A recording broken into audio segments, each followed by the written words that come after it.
Vamos orar? Deus amado, Deus Todo-Poderoso, queremos agradecer ao Senhor por estarmos juntos nesta noite, para te louvar, te adorar, poder, Senhor, estudar temas e conceitos que abrem os nossos olhos e nos dão base, solidez, para avaliarmos tudo aquilo que ouvimos e que nos cerca. Nós queremos te agradecer por esta noite, por esta oportunidade, em nome de Jesus. Amém. Eu já tenho falado para os amados irmãos da importância de nós, como igreja, termos uma percepção correta a respeito da nação de Israel. Tenho falado, inclusive, dos extremos que podemos cair, judaizando a igreja até. E isto são, infelizmente, fatos que acontecem em algumas denominações, em algumas igrejas locais. Nós queremos evitar esse tipo de erro e queremos, meus irmãos, buscar uma precisão histórica para, então, fazer juízo de valor daquilo que nós ouvimos nos noticiários, daquilo que nós ficamos com tanta dúvida, o que de fato acontece, o que de fato está acontecendo. Então, tenho tentado trazer para os amados irmãos, nas quartas-feiras, temas que eles não são tão expositivos no sentido de Bíblia, exposição bíblica, mas conhecimento a respeito de Israel, conhecimento teórico, histórico, e que vai te ajudar a ter uma percepção correta. Então eu quero tratar hoje um pouquinho sobre isso. Israel realmente tem se esforçado pela paz no Oriente Médio? Será que Israel não poderia fazer mais? Será que Israel agir como tem agido aí durante esses últimos 75 anos, pelo menos, com retaliações fortes, violentas, sangrentas, será que isto é de fato uma reação devida? Ela tem lutado realmente pela paz? Eu quero desmistificar um pouquinho disso com vocês. Eu estou tratando desde a semana passada, iniciando mencionando esse texto, que deve ser um alvo, uma meta nossa. Quando depender de nós, nós realmente precisamos promover a paz. Então, esse homem se chama Noam Chomsky. Então, o Chomsky, ele é alguém bem interessante, um filósofo que traz algumas ideias muito curiosas. Eu uso algumas obras dele. Ele tem uma obra sobre como a mídia manipula as mentes, obra fabulosa. E o Noam Chomsky, ele tem se colocado a favor da discussão ao lado da Palestina. Então, ele se colocou assim durante muitos anos em várias das suas obras. Ele está dentro desta alegação popular. A alegação popular é que Israel não tem se esforçado seriamente para promover a paz entre os palestinos. E o Noam Chomsky, ele vai chegar a afirmar o seguinte: quanto mais os Estados Unidos, Israel, rejeitaram um acordo político, pior será. Quanto mais isso for rejeitado, vai ser pior. Devemos lembrar o mundo real no qual a Organização para a Libertação da Palestina, OLP, vem muito solicitando negociações e acordo diante de paz com Israel, enquanto que os Estados Unidos e Israel jamais apresentaram pessoas razoáveis prontas a negociarem a paz até o dia de hoje. Então, o que o Noam Chomsky está dizendo é que a paz no Oriente Médio ainda não aconteceu porque Israel e os Estados Unidos nunca proporcionaram mediações e mediadores suficientes e que realmente fizessem propostas que beneficiassem a Palestina a ponto de haver uma discussão de um acordo de paz. Mas será mesmo que a nação de Israel tenha rejeitado acordos políticos? Será que isso não aconteceu? Então vamos entender um pouquinho de história. O Império Britânico, falando aqui da Grã-Bretanha, hoje Inglaterra, ela detinha o mandato sobre grande parte do Oriente Médio até 1920. Já fiz um pequeno apanhado com os amados irmãos e a Grã-Bretanha, por bastante tempo, esteve ali colonizando, sendo a colônia, ou colonizador da colônia ali na Palestina. A imigração judaica para a Palestina, ela desagradava as lideranças árabes. Então, a gente já falou, inclusive, de algumas dessas migrações. E nesse sentido, nós temos um posicionamento da Palestina se vendo como a detentora da terra, a dona da terra, e não aceitando esta grande imigração dos judeus até lá. Em 1929, aconteceu o que a gente chama de o Grande Massacre de Hebron. Então, a terra de Hebron é interessante, porque depois ela vai entrar na partilha que vai ser feita da terra ali no Oriente Médio. E 1929 marcou aí uma grande escala de violência dos palestinos contra os judeus. Nesse episódio, foram assassinados 133 judeus no país, 67 em Hebron e 339 feridos graves. Então, perceba que isso não está acontecendo hoje, isso é histórico. Nós estamos falando de 1929, já acontecendo esse tipo de atentado naquela região. Em 1935, o sheik Al-Qassam da Síria, ele passou a incentivar a violência dentro daquele contexto, justificando-a por motivos religiosos, para incentivar a agitação antisionista e anti-britânica. A gente vai entender um pouquinho por que anti-britânica daqui a pouco. Ele obteve um decreto religioso do Sheikh Hassani, o líder, o mufti de Damasco, autorizando então a resistência armada e violenta contra britânicos e judeus. Então, foi criado o grupo chamado Mão Negra, um grupo armado, um grupo militar, que atacava judeus e atentava contra os britânicos. E, geralmente, nós estamos falando de ataque a civis. Então, este grupo atacava pessoas que eles encontravam sozinhas, vandalizavam áreas agrícolas e coisas desse tipo. Então, essas tensões vão crescendo, levam a uma greve geral naquela religião, uma greve dos árabes na Palestina. E então há uma grande revolta, a Revolta Árabe de 1936. Em maio de 1936, então, os árabes começaram então essa greve que envolveu uma paralisação dos transportes, comércio, serviço público, buscando então a proibição da imigração judaica, bem como a suspensão do pagamento de impostos para a Grã-Bretanha, para a Inglaterra. Não queremos pagar esses impostos para o colonizador e não aceitamos mais essa imigração dos judeus para cá. Estas tensões vão crescendo, leva a essa greve geral e esta revolta de 1936. Os objetivos da greve estavam ali endossadas pelas autoridades religiosas e pela elite árabe local. Então, o que é que eles estavam exigindo? A proibição imediata da imigração judaica, nós não aceitamos os judeus vindo para a Palestina. Proibição da transferência de terras árabes para os judeus, ainda que sejam terras compradas. Os judeus chegam, lembra que eu já falei para os amados irmãos, quando eles chegaram, eles compraram terras. E mesmo sendo terras compradas, terras eles não aceitariam. O estabelecimento de um governo nacional árabe, responsável perante um conselho representativo. Então, para isso, eles vão buscar o apoio do governo nazista.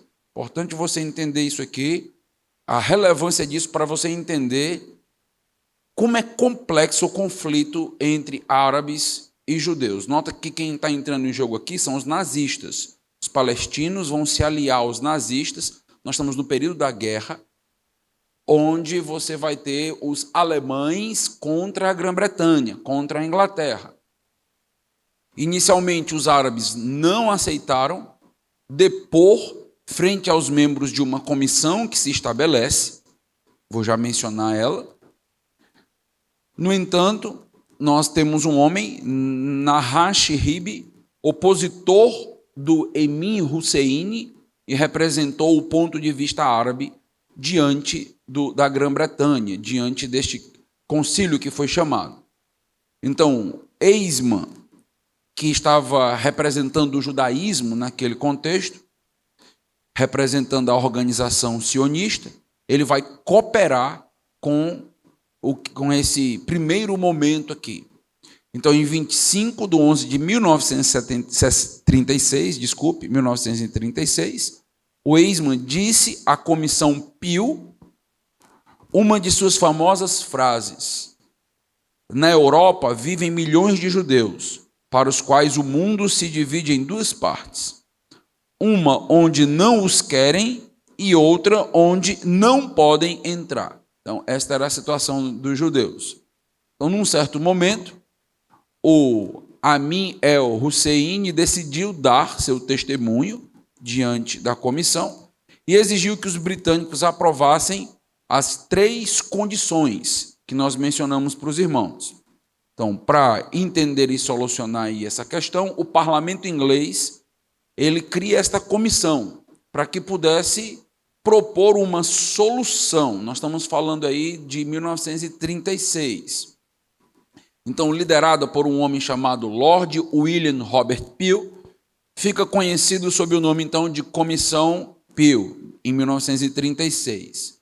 E aí nós temos a primeira tentativa na história de formação de 2 estados independentes, Estado de Israel e Estado Palestina Árabe. É a primeira vez que se está se propondo isso, porque antes disso nós temos toda aquela região colonizada pela Grã-Bretanha. A partir de agora se pensa em estados autônomos. Então, é dentro desse contexto que a própria Grã-Bretanha, a colonizadora, vai então tentar intermediar o que está acontecendo ali. Então, em 7 de julho de 1937, foi sugerido pela primeira vez a divisão da região em 2 países. Talvez você escute muito isso hoje. Por que se não cria 2 estados? Um estado palestino e um estado judaico, israelense? Pois é, e essa proposta é uma proposta antiga, como a gente está tentando mostrar para os amados irmãos. Isso não é nenhuma novidade. Hoje você vai encontrar entre muitos palestinos esse discurso. Por que não se cria, então, os 2 estados, o Estado palestino? Porque na história, todas as tentativas que tiveram de criar isso foi rejeitada pelos palestinos. Foi justamente a liderança. Quando eu falo os palestinos, logicamente, que eu estou falando da liderança dos países, daqueles líderes representativos da nação. Então, foi eles que recusaram isso aí, como eu quero mostrar para os irmãos. Os membros da comissão entrevistaram mais de 100 judeus e palestinos, a comissão britânica, e chegaram a uma conclusão. Há um conflito que é intransponível, não dá para ser resolvido aqui de uma outra forma, a não ser com a proposta de 2 estados. Então, a comissão conclui que os grupos não têm nada em comum, os palestinos e os israelenses. Eles aspiram coisas completamente diferentes e, por isso, a região deveria, então, ser dividida. Era a única maneira de trazer paz ali para aquela região.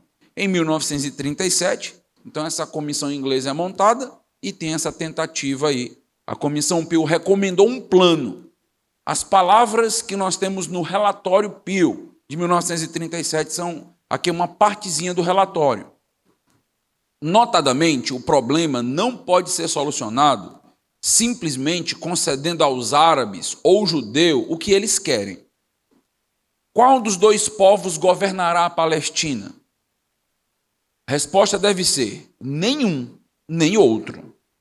Entendemos que nenhum estadista de bom senso deveria propor que o governo britânico entregue ao governo árabe 400 mil judeus que já moram ali.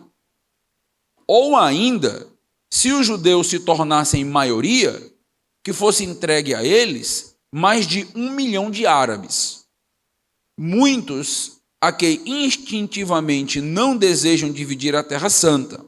A partir desse ponto, podemos sugerir que há pouco valor moral em se manter a unidade política da Palestina, ao custo do ódio perpétuo, dos conflitos e do derramamento de sangue, e que há pouco prejuízo moral em se traçar uma linha política ao longo da Palestina, se a paz e a boa vontade entre os povos de cada um dos lados, há muito desejadas, possam ser atingidas a longo prazo. Então, proposta é, vamos acabar com tudo isso que está acontecendo, com toda esta guerra, vamos tentar estabelecer uma linha aqui, limite para cada nação, para que a gente definitivamente consiga essa paz. Então, vale a pena ressaltar o plano da comissão, que a Comissão Peel propôs, um lar judeu em áreas nas quais havia já uma maioria de judeus, divididas aí em 2 regiões separadas. Ou seja, a terra que foi dada para os judeus, nesta comissão, não era um todo, não era uma terra sem divisões, porque os árabes alegam até hoje que a terra que foi dada para eles é uma terra dividida. Eles têm uma parte de um lado, a faixa de Gaza, por exemplo, de um lado, você tem Jerusalém de um lado e do outro lado você tem a Cisjordânia, a Transjordânia. Então eles vão dizer, pronto, a gente recebeu terra de um lado e uma terra do outro. Então nós estamos todos divididos, nós precisamos da terra do meio para unificar. Mas quando a terra foi dada também para os judeus, também foi dada assim, com uma parte de um lado para os judeus e outra parte de outro lado dos judeus também. Então foi uma terra que tentou se dividir olhando aquilo que já existia. Eles já habitavam ali. Quem é a maioria do povo que habita aqui? Então tentou-se fazer essa divisão. A porção norte estende, então, de Tel Aviv até o limite atual do sul do Líbano, foi dado para Israel. Uma porção ao sul, a área sob controle britânico, que incluía Jerusalém, de maioria judaica em sua população, estendendo-se do sul de Jaffa ao norte de Gaza. Então, a Comissão Peel, ela aludiu em seu relatório como essa resolução salvaria do nazismo os judeus da Europa. Isso é muito importante. O que está acontecendo? Há uma tentativa da Inglaterra, da Grã-Bretanha, de encontrar uma solução para os judeus que estão sendo massacrados na Polônia e que serão massacrados no contexto nazista da Alemanha. Então, nesse sentido, há uma tentativa de encontrar uma terra que eles pudessem ter uma segurança. É isso que está acontecendo aqui, que a Grã-Bretanha está tentando fazer. Os judeus aceitaram com certa relutância esse plano da Comissão Peel por conta da própria terra dividida, como eu vou falar. Mas os árabes, em 1937, eles rejeitaram essa tentativa que foi feita aqui pela Grã-Bretanha, exigindo o quê? Que toda a Palestina fosse colocada sob o controle árabe e que a maioria da população judaica da Palestina fosse expulsa da região, fosse transferida de lá. Agora, os judeus estavam sendo expulsos da Polônia, estavam sendo expulsos da Europa, e eles entendiam que aquela terra também era uma terra deles por muitos anos. Onde eles iriam ficar? Então, nós temos um problema aqui de imigração. Então, há imigrantes tentando encontrar um local seguro para viver. No caso dos judeus, era uma questão de vida ou morte. E eles não encontram nem na Europa, nem na Palestina. O relatório final foi publicado em 7 de julho de 1937. A recomendação mais surpreendente, aparece aí no fim do relatório. Diz o seguinte: pela primeira vez, se propõe uma partilha e um mapa do território, dando aos árabes, preste atenção, 75% do território aos judeus 17%, contando com uma zona divisória em mãos dos britânicos de 8%. Então, foi essa a divisão que se fez dentro daquele contexto, aceita por Israel. O que aconteceu? Os árabes não aceitaram. E esse impasse resultado da rejeição árabe, de todas as tentativas de entregar parte da Palestina à soberania judaica, inclusive sob a promessa de indenização, dentro do relatório Peel, só para os irmãos terem uma ideia, é dito que os judeus iriam dar uma subvenção à Palestina e a própria Inglaterra, a Grã-Bretanha naquele contexto, ela se responsabiliza de pagar aos palestinos 2 milhões de libras de indenização por aquela terra. 75%, 2 milhões de libras, subvenção do povo de Israel, nada. Não tem negócio. Porque com os palestinos, desde o início, é tudo ou é nada. Tem sido assim o posicionamento deles. E acabou fazendo com que os britânicos reduzissem o fluxo de judeus refugiados para a Palestina. Eles começam a se revoltar. Lembra que eu falei para vocês? Então eles começam a fazer greves, eles começam a agir de maneira muito violenta, agindo com terrorismo, lá em 1936. Então o que acontece é que começa então a Grã-Bretanha ver que não tem negócio, que não dá para negociar com a Palestina. O livro branco da Grã-Bretanha, de 1939, então, limita a imigração judaica a 75 mil pessoas em 5 anos. Então, se você faz aqui um cálculo, é menos de 20 mil judeus chegando ali por ano dentro do contexto da Palestina. Agora, lembre-se que nós estamos num contexto de guerra, num contexto de refugiados. Então, lembra que eu já falei que os Estados Unidos recebeu mais de 1 milhão de judeus. Então, eles estavam desesperados, fugindo para não morrer dentro desses países. Só que esse acordo que foi feito com os árabes fez com que os judeus não pudessem entrar na Palestina.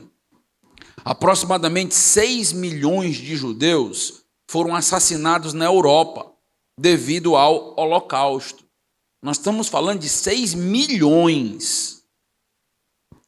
E um dos aspectos que favoreceu tantas mortes foi justamente a Palestina não aceitar o acordo de 1937, proposto pela Grã-Bretanha, para que os judeus pudessem entrar na sua terra e ter um local para agora ter independência nacional. Como a Palestina fechou as portas para a entrada dos judeus, e a Grã-Bretanha, então, ela tomou essa decisão de apenas um pequeno grupo ir para lá, eles não tinham mais para onde fugir. Interessante que quando você vê os relatos de Hitler no Holocausto, Hitler chega ao ponto de dizer em determinado momento o seguinte: os judeus podem ir para qualquer lugar se não quiserem morrer. Podem sair daqui. Para onde vocês quiserem ir, podem ir. Dou um prazo para vocês irem embora. Eles não tinham para onde ir embora. Eles não tinham. Então, como eles não tinham, porque as portas foram fechadas para a terra que era deles, porque o argumento sempre, a terra sempre foi dos árabes. Não é verdade, a gente já tem estudado isso. Isso não é fato. Não é fato histórico, isso não é verdadeiro. Como eles não puderam ir para lá, eles não tinham mais para onde ir. Vale a pena lembrar que os palestinos também estavam do lado dos alemães na guerra. Logo após a ascensão de Hitler, o Grã-Mufti informou ao cônsul alemão em Jerusalém que os muçulmanos dentro e fora da Palestina saudavam o novo regime da Alemanha. No esforço de trazer esse sistema ao próprio país, Hussein organizou um grupo chamado Escoteiros Nazistas, trabalhando com os jovens palestinos. E olha o nome do grupo. A suástica se tornou um símbolo bem aceito entre muitos palestinos e guerrilheiros dentro daquele contexto. Em 1936, o terrorismo árabe contra os judeus toma proporção. No início, os alvos eram civis, indefesos, hospitais, lares. Depois vai se achegando a fechamento de lojas, bombardeios de escritórios, inclusive britânicos, ingleses. O regime nazista na Alemanha e na Itália fascista apoiaram essa violência por parte da Palestina, enviando, inclusive, milhões de dólares para patrocinar a Palestina a atacar os judeus e a Grã-Bretanha. O líder oficial da Palestina, Hussein, passou anos da guerra em Berlim, na companhia, sabe de quem? De Hitler, servindo como consultor da questão judaica.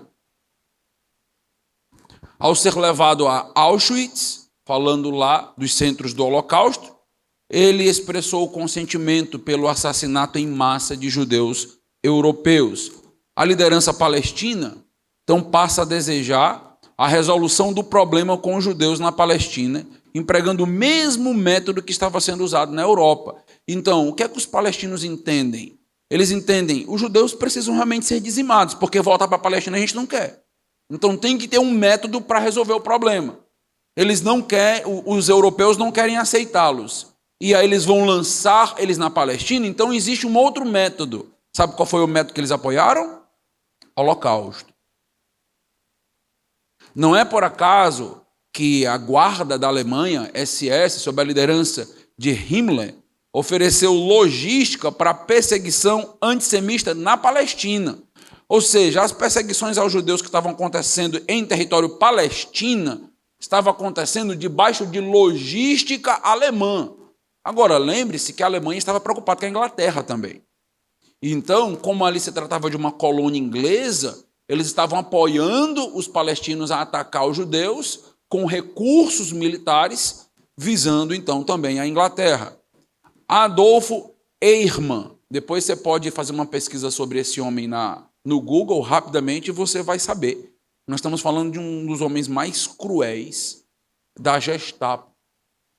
Ele visitou o Hussein na Palestina para saber como é que estava a situação ali no atentado e na morte com os judeus. Havia um laço, uma ligação muito estreita entre a Alemanha nazista e os palestinos, como eu estou tentando mostrar. Nota o que escreveu Hussein em suas memórias. Nossa condição fundamental para cooperar com a Alemanha era um desejo de erradicar até o último judeu da Palestina e do mundo árabe.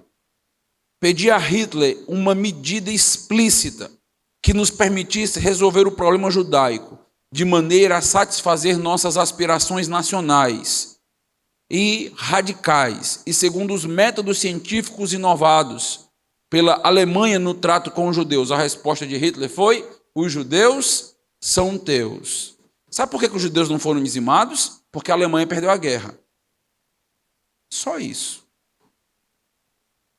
Porque a parceria entre árabes e alemães, entre os palestinos, visava ter o aval da Alemanha para acabar com todo e qualquer judeu, onde quer que eles estivessem. Os judeus estavam fazendo isso com técnicas inovadoras e a Palestina entendia, é assim que se resolve o conflito. Como é que se resolve o conflito? Como é que a gente acaba com o conflito no Oriente Médio? Hitler tem todas as técnicas, agora ele está quase se tornando o dono do mundo, eu preciso de um aval para resolver com os palestinos. Hitler diz, os judeus são teus, pode resolver. Só faltava ganhar a guerra. Hussein era um convicto nazista, criminoso de guerra. Isso foi declarado em Nuremberg. Ele foi procurado pela Iugoslávia e pela Grã-Bretanha como criminoso de guerra, apoiador de Hitler na Alemanha. Então ele fugiu para o Egito para se refugiar lá. O líder da Palestina manifestou em suas palestras na rádio de Berlim seu ódio aos judeus. Olha o que ele vai dizer, o Hussein, na rádio em Berlim. Matar os judeus onde quer que os encontreis. Isto agrada a Deus, a história e a religião. Pronto. Então esse era o discurso que se tinha na Alemanha, na rádio alemã, por parte dos palestinos. Esta era a ideia que estava se passando na Palestina. Finalmente estamos resolvendo o problema. Então, não tem acordo com os judeus. E o acordo do Conselho Pio, vamos aceitar ou não de 1937? Não tem acordo. O que tem é violência para com os judeus. O que tem é morte. O que tem é a Alemanha nazista. É isto aí. Embora seja injusto culpar todo o povo palestino, logicamente, pelo holocausto dos judeus, a liderança palestina também tem culpa. Então, ali pelo que aconteceu. Por que será que muitos grupos pró-palestinos escolheram, por exemplo, a suástica como símbolo com o qual atacar Israel? Eles usam a suástica para atacar Israel. E por que alguns historiadores estão negando o holocausto? Nós já temos esse tipo de proposta, mesmo com sobreviventes vivos do holocausto até hoje. E já temos propostas históricas de o holocausto não foi isso que está sendo dito. Uma releitura histórica não foi exatamente isso. Isso é uma opressão grandiosa contra os judeus que tem se tentado fazer por anos, inclusive na academia. É comum o uso da estrela de Davi pelos palestinos, tentando associá-la à suástica, tentando fazer com que o símbolo lembre a suástica, uma deturpação do símbolo sagrado. Tanto que várias vezes eles colocam a suástica junto com a estrela de Davi. Aqui é um exemplo dos palestinos queimando a suástica e a estrela de Davi. Isto aqui representa Israel. Devemos entender que foi devido ao apoio judeu e aos aliados ingleses durante a Segunda Guerra Mundial que fez com que eles merecessem a partição de 1947 por parte da ONU. 1937 tem uma tentativa, não tem resolução, guerra, assassinato, morte, apoio nazista. Em 1947, lembra que a Segunda Guerra acaba em 1945? Em 1947, o que nós temos? Nós temos agora uma tentativa da Organização das Nações Unidas para resolver o conflito. É basicamente a segunda tentativa de resolução do conflito, ali criando 2 estados, agora em 1947. Fica fácil porque uma foi em 1937, a segunda 10 anos depois, 1947. Churchill acreditava que nada se devia aos árabes num acordo pós-guerra, em virtude de seu amplo apoio aos nazistas. A Inglaterra ganhou, os árabes apoiavam os alemães, a gente deve o que para os árabes? Nada, eles são derrotados. Então, para eles tem imposições, seria. Só que a Organização das Nações Unidas entendeu que, apesar de derrotados, era preciso que tivesse uma visão mais humanitária para com eles. Então, aos olhos de muitos, o povo palestino deveria ter sido desqualificado de ter direito a qualquer parte da terra pós-guerra, porque eles são os derrotados. Eles estavam do lado da Alemanha. Contudo, em 1947, foi oferecido aos palestinos o mesmo acordo que eles rejeitaram em 1937. 10 anos depois de eles perderem a guerra, o pensamento básico foi: eles estavam confiando em Hitler. Mas Hitler caiu. A Alemanha nazista já era. Então agora é a hora de fazer uma proposta para que haja paz naquele contexto, porque eles não podem mais agora estar tão confiantes na Alemanha que basicamente foi a perdedora, né? E o que acontece? Eles rejeitam novamente. A única exceção de 1937 para 1947 foi o Negueb, o deserto do Negueb, que ficou agora com Israel. Então, a Assembleia Geral das Nações Unidas propôs os 2 estados independentes, mas falhou devido à resistência dos árabes, que não queriam patrocinar a ideia de um Estado de Israel. Eles não aceitam o Estado de Israel. Eles não aceitam que Israel exista. eles não aceitam isso. Discordaram de novo. Nós estamos falando aqui de política internacional, de uma tentativa de acordo internacional com os palestinos. Vale a pena entender que havia uma grande necessidade de um lugar para centenas de milhares de refugiados judeus que tinham sobrevivido aos campos de concentração da Europa e que a terra que eles estavam pleiteando não era a terra árabe. Tratava-se de uma terra que era histórica, demográfica, econômica e legalmente pertencente aos dois, tanto a judeus quanto a árabes.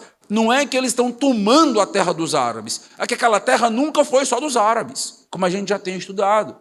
Então os judeus estão lá por muitos e muitos anos. A imigração para um lar judeu na Palestina era a única solução possível para o problema dos refugiados. Nós temos que resolver agora para onde esses judeus que sobreviveram vão. E nós estamos falando, meus irmãos, de judeus que sobreviveram ao Holocausto, de familiares que sobreviveram. É um povo, morreram 6 milhões, é um povo sofrido, um povo que está agora numa situação dificílima. O que a gente vai fazer com esse povo? Então, acreditamos que se tivesse havido uma espécie de referendo em 1947, com o próprio povo palestino, porque houveram manifestações de palestinos com um olhar muito clemente para a situação de Israel. Se tivesse uma espécie de referendo, a proposta da ONU, então teria sido aceita pelo povo, mas quem estava à frente eram líderes radicais. Em termos da divisão da terra, o Estado judeu recebeu algo a mais do que os árabes, mas não o merecido. Lembra que Israel estava do lado da Grã-Bretanha, do lado da Inglaterra, está do lado dos vencedores, então ela deveria receber. Foi ela que venceu a guerra juntamente com a Grã-Bretanha, inclusive lutou ao lado da Grã-Bretanha. Esse algo a mais que o povo israelense teria recebido foi o deserto do Negueb, que é preciso entender que é um território considerado inabitável e não cultivável, é um deserto. E ele recebeu esta região. Então, quando vocês veem aqueles gráficos de pronto, a partir de agora, toda esta região passou a ser de Israel, certo, mas que região é essa? Ocupa uma região todinha que é só um deserto. Pronto, a partir de agora, isso aqui é para Israel. Sim. E qual é o grande valor disso? Se o Negueb foi excluído, que é o deserto, a terra útil alocada aos árabes foi maior que a terra alocada aos judeus. Os árabes palestinos perderam a guerra. E no acordo de 1947, sabe quem é mais beneficiado? Os árabes. Os judeus, mais uma vez, cedem e aceitam um acordo como este, porque eles querem paz desesperadamente. Eles estão fugindo de guerras, de morte. Imagine você tendo aí seus familiares mortos daquela maneira. Tudo que você quer é paz. E, mais uma vez, eles aceitam a proposta da ONU. Inclusive, boa parte da terra alocada ao Estado judeu era originariamente de pântanos e desertos. Então, quando se fala que os judeus têm boa parte daquela terra, quase nunca se fala que o povo de Israel transformou uma terra que ninguém produzia em uma terra fértil a partir de tecnologia e muito trabalho. Aquela terra se tornou fértil porque Israel aprendeu, inclusive, a tirar o sal da água do mar para conseguir irrigar. E quando se falar, eles receberam aquela terra, o povo de Israel recebeu deserto. O povo de Israel recebeu uma terra que, se você plantasse, não nascia nada. Mas Deus, mais uma vez, cuida desse povo e ajuda esse povo para que esse povo consiga sobreviver. Porque Deus tem um plano futuro, inclusive, para Israel. A terra alocada aos árabes era uma terra contígua. O que é isso? Era uma terra separada, Gaza de um lado, a Cisjordânia de um outro lado, como também foi a terra para Israel. Ninguém recebeu um todo. Ninguém recebeu uma porção de terra unificada. Receberam partes de terra. Aqui foi do mesmo jeito, em 1947. A terra alocada aos judeus não concluía, não inseria Jerusalém Ocidental, por exemplo, de maioria judia. O que é que nós estamos dizendo? O povo israelense perdeu a parte ocidental de Jerusalém e perdeu Hebrom, duas, meus irmãos, das cidades históricas importantíssimas para Israel. Tanto que hoje, em Jerusalém, no centro de Jerusalém, onde estava o templo de Israel, tem uma mesquita lá, islâmica.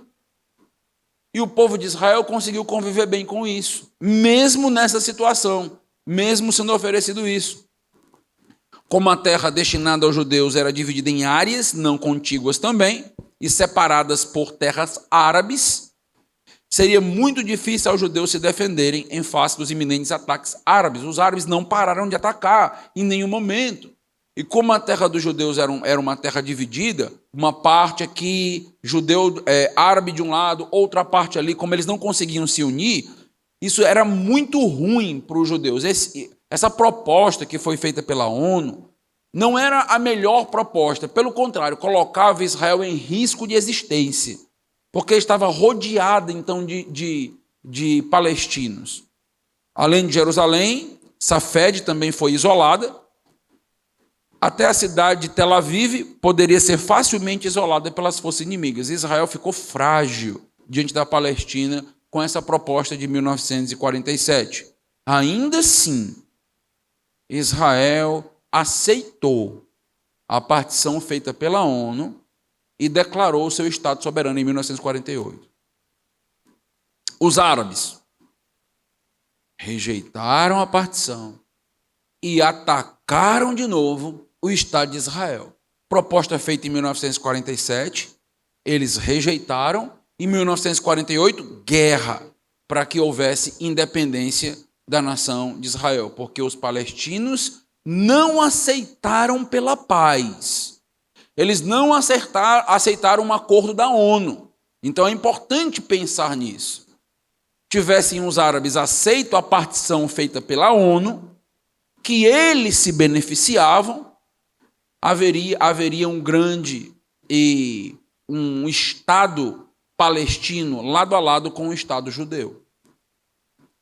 Quem agora, meus irmãos, propõe e aceita a solução de dois estados, líderes palestinos, governantes palestinos, falando sobre dois estados que deveriam existir, deve atribuir a culpa aos líderes da Palestina de 1937 e de 1947.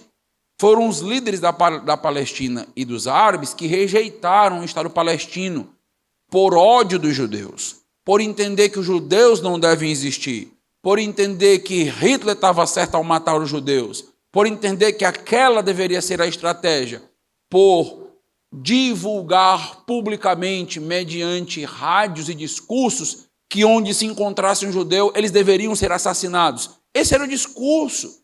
Então, quanto mais aceitaram um Estado, então eles não aceitavam isso jamais. Então, o problema da falta de paz naquele contexto não é culpa de Israel, porque Israel aceitou todos os contratos que foram feitos para ela. Em 1937, aceitamos, Israel seria prejudicada.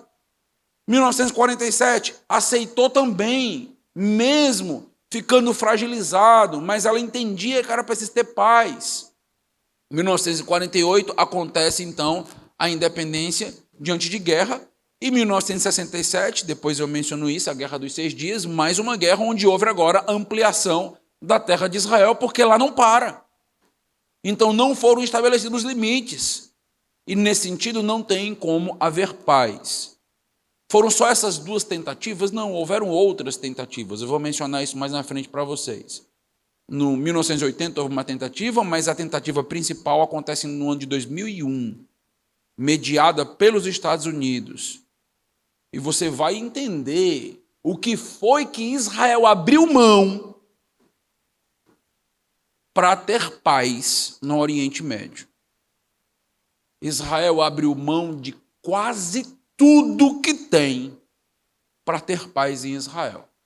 Esse próximo acordo de 2001, é o que eu vou citar na próxima palestra, e você vai perceber aí o que foi que Arafat fez com esse acordo, porque como não tem acordo, só tem morte, guerra e ataque a Israel. E aí nós estamos onde nós estamos até agora. Dizer que Israel não tentou paz até agora, dizer que Israel é um país imperialista, colonizador, que está seguindo a mesma linha da Grã-Bretanha e da Inglaterra da época, que Israel é um representante europeu na Palestina. Isto é um erro histórico, isso é desonestidade, isto não é verdade, meus irmãos. Isso não é verdade. É tratar a história com leviandade. Então a gente precisa se posicionar, mas se posicionar de maneira fatídica, de maneira verdadeira, sem que a gente possa aí estar aceitando essas narrativas que são colocadas para nós. Ok, vamos orar, encerrando esse momento. Deus amado, Deus Todo-Poderoso, eu quero agradecer ao Senhor pela oportunidade de falar um pouco desta nação, de trazer algumas aulas sobre a Israel contemporânea, explicar um pouquinho daquilo que aconteceu e para entender o que está acontecendo. Mas queremos clamar ao Senhor por paz ali. Sabemos que a situação ali é muito complicada. Sabemos que Israel é odiada. Odiada sem razão. Odiada porque foi escolhida pelo Senhor para ser teu povo. Mesmo hoje na incredulidade e muitos israelenses ainda aguardando um Messias, o Senhor tem um plano nacional para eles. Suplicamos ao Senhor que dê sabedoria aos líderes de Israel e quebrante o coração desses líderes da Palestina, mesmo entendendo que a guerra não vai acontecer, porque o cessar do fogo, a paz não vai acontecer, porque a tua palavra assim nos diz. Isso vai acontecer quando o anticristo chegar. Até lá isso não vai acontecer. Mas te pedimos, ó Deus, que as mortes de inocentes ali sejam minimizadas, ou pelo menos que esses mortos, essas vítimas, antes de morrer, aceitem a Cristo como Senhor e Salvador. É o que te pedimos em nome de Jesus. Amém.